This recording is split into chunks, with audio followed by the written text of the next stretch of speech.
But I don't know. From an economic standpoint, I tend to see a lot of those things, those barriers dissolve. Do you want to say something about this? And Yeah, maybe real quick. I think that the question of should there be a distinction is one I don't know if I can answer. There are distinctions that are maintained in different practices, regulatory practices, labor law,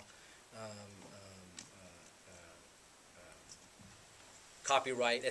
There are different sets of protocols, and I think that this is where we have to be careful about following the logic of the industry and saying, well, it's all coming together, and so and I think it's also the way in which we think about things in terms of disciplinarity. If you go to SCMS, there's a sort of everyday assumption that you study television in a certain way and you study film in a certain way. And I think it's interesting, if you go back far enough, you'll find that there are common threads to both of them. Look at the presence of sociological research in the 1930s and 1940s. I mean, tremendously important for film and television. I also think that there's a very interesting difference depending where you are.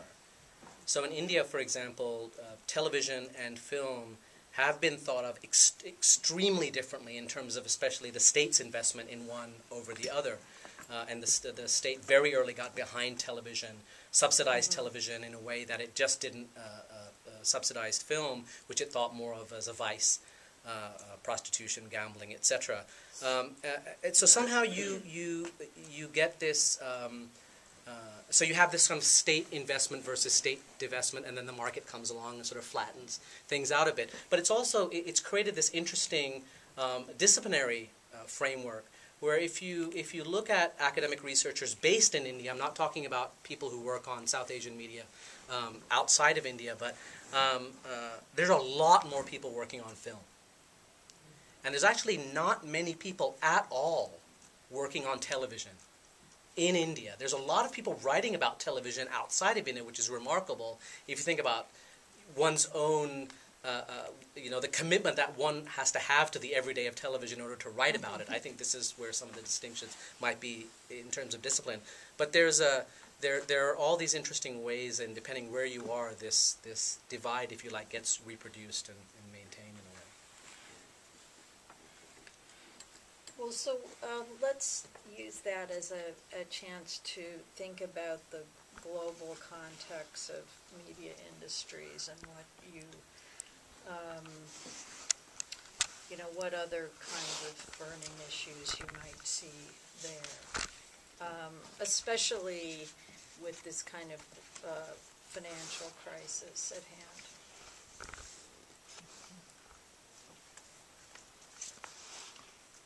Toby? Well, I think that the role of the United States in the media industries internationally is not exactly decreasing, at least the impact, in the way that a lot of people say it is. There was a fashion for 25 years to say that interpreters are sovereign, what Terry Eagleton called the Reader's Liberation Movement, famously in a great old essay, New Literary History, and therefore that whatever content people were given, because they were sovereign, they would simply remake in their creative hands.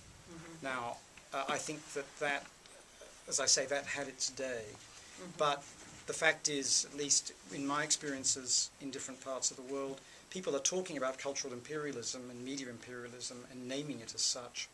If you look at something like children's television around the world, other than in the case of the white settler colonies and China, elsewhere, 85% of children's television comes from one country. I don't even need to tell you what that country would be, it's obvious.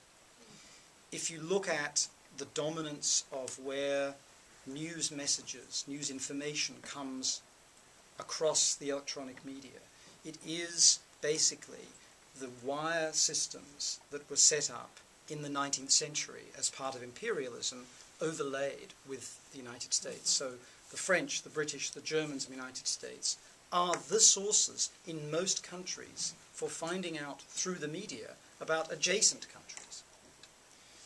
So I think one has to have a rethink of some of those notions without, of course, dispatching to the dustbin of history the agency of readers.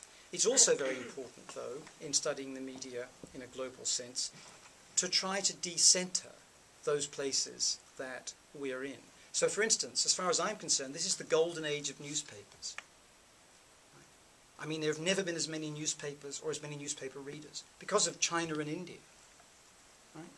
Never. So the lamentations and the pitiful self-congratulation for their supposed wonderful track record of journalism schools in the US, of journalists in Britain, in Germany, in France, in Canada, saying how wonderful we were, but for some reason, sadly, technologically and in business terms, the model doesn't work. Journalism is over, it's the end of the newspaper. Rubbish it is. Newspapers are thriving. They're just not thriving if you centre the world here. They're thriving somewhere else in a different way. So I think it's very important to be able to make that kind of shift as far as one's thinking is globally. And then the last thing I'd say is that I think it's very, very important for those of us who have learnt, I forget whether it was Jennifer or Nitin or maybe you said earlier, a sort of monastic model of the solitary humanities subject sitting somewhere in a cassock, pulling on some kind of bell every now and then to be fed, or to remind themselves to feed themselves, and creating great works, whatever they are, and instead do as much as possible collaboratively, as much as possible with people from different disciplines, and as much as possible with people who speak different languages from the ones that you speak, so that it's certain that you're not relying on theoretical approaches that are only available in English, and you're not relying on models and studies that are only available in English, because most of the silly remarks about the decentering of the United States are made in one language.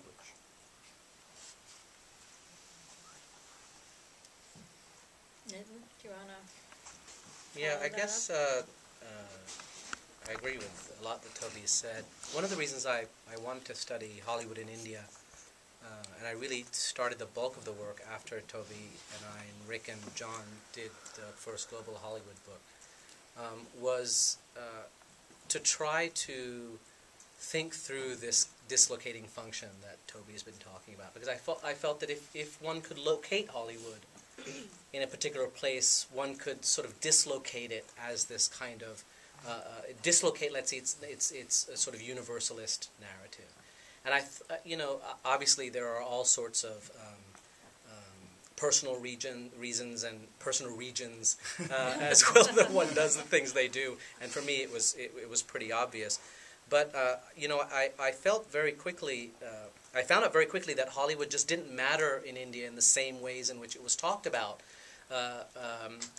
There's and this has really persisted. I mean, we're closing in on the first century of Hollywood. I suppose there'll be a conference here with that exact title with nice food and maybe video that works. Maybe and Hollywood has been in India for all that time, and it's remarkable how little impact it has made in the kind of classic registers of economic infiltration, in the same way we think about Hollywood in Brazil or Hollywood in Britain, Hollywood in Germany, etc.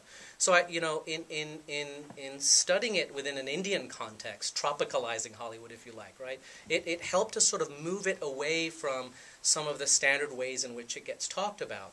And I found that was really useful, both as a kind of thinking about Indian media and American media as sort of mutual points of contamination, but also thinking about, let's not look at the numbers, right? Because there are no numbers. The numbers are minuscule. Let's look at the specific points and practices through which Hollywood encounters this kind of space, right? And I felt that this is, doing this work both ethnographically and archivally was really useful, because there are lots of very interesting stories to be told and lots of very interesting conclusions to be drawn. And some of those things are useful for our contemporary context. If you think about why is it that Hollywood today, one of the jobs you can get, by the way, because you won't get a job as a professor, is if you want to work for Hollywood and you speak any of the Chinese languages, work in China. Because in Beijing and in Shanghai especially, there is such a demand for American educated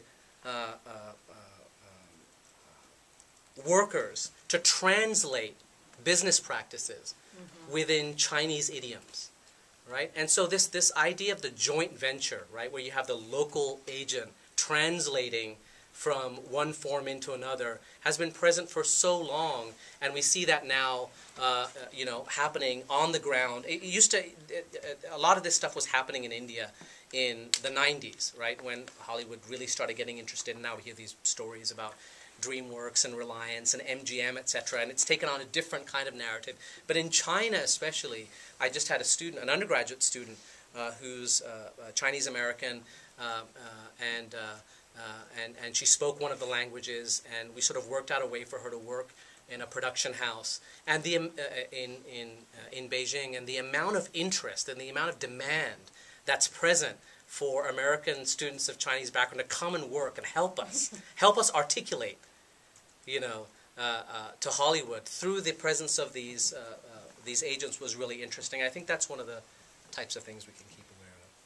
Maybe one of the one of my pet peeves, and this is maybe relates back to what Ellen, you were asking a little bit earlier. What are one of the mistakes? What are some of the mistakes that we make? And I think there are two primary ones. We believe what we read, and we believe what we're told. And this, especially doing ethnographic work in the industries, it's a real danger, right? On the one hand, there's the overwhelming array of statistics that we are thrown at all the time, right? Film makes X money, this many people are working here, etc. And those numbers take on a kind of constituency and logic of their own, and then they get quoted and thrown around in conferences. This is especially a big problem with Bollywood, right? Which is now the kind of the byword for bigness in the culture industries today. There's a reason why they call some of the big Indian industrialists Bollygarchs now, right? Because Bollywood has taken on this kind of logic of bigness. Another one is believing what you read, especially in terms of numbers. And another problem is believing what you're told when you do ethnographic work amongst the industry themselves. And this maybe will get us to the next question. What do you do? What type of investment do you have when you speak to the CEO, when you speak to the CFO, versus what type of investment do you have when you speak to the chaiwala or the clapper boy or the junior artist, etc.? And how do you have to sort of calibrate the moment of ethnographic encounter, and what do you do with the evidence that you're given? And it's a real, I know that Jen has done a lot of this kind of work. It's a real challenge, what to, and I don't mean that you reject one in favor of the other, but there's this constant kind of negotiation. I think that's more and more a challenge as we do global work, especially.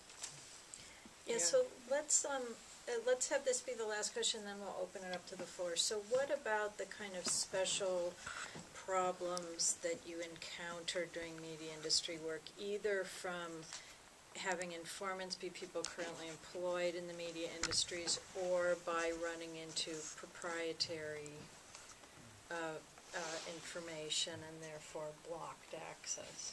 Jen, do you want to? Yeah, I think Nitin brought up a great point, which is the necessity of just framing your sources as they need to be, because when you speak to the people at the highest level, first of all, they're not always the best source for information, and second of all, they are the most invested in a particular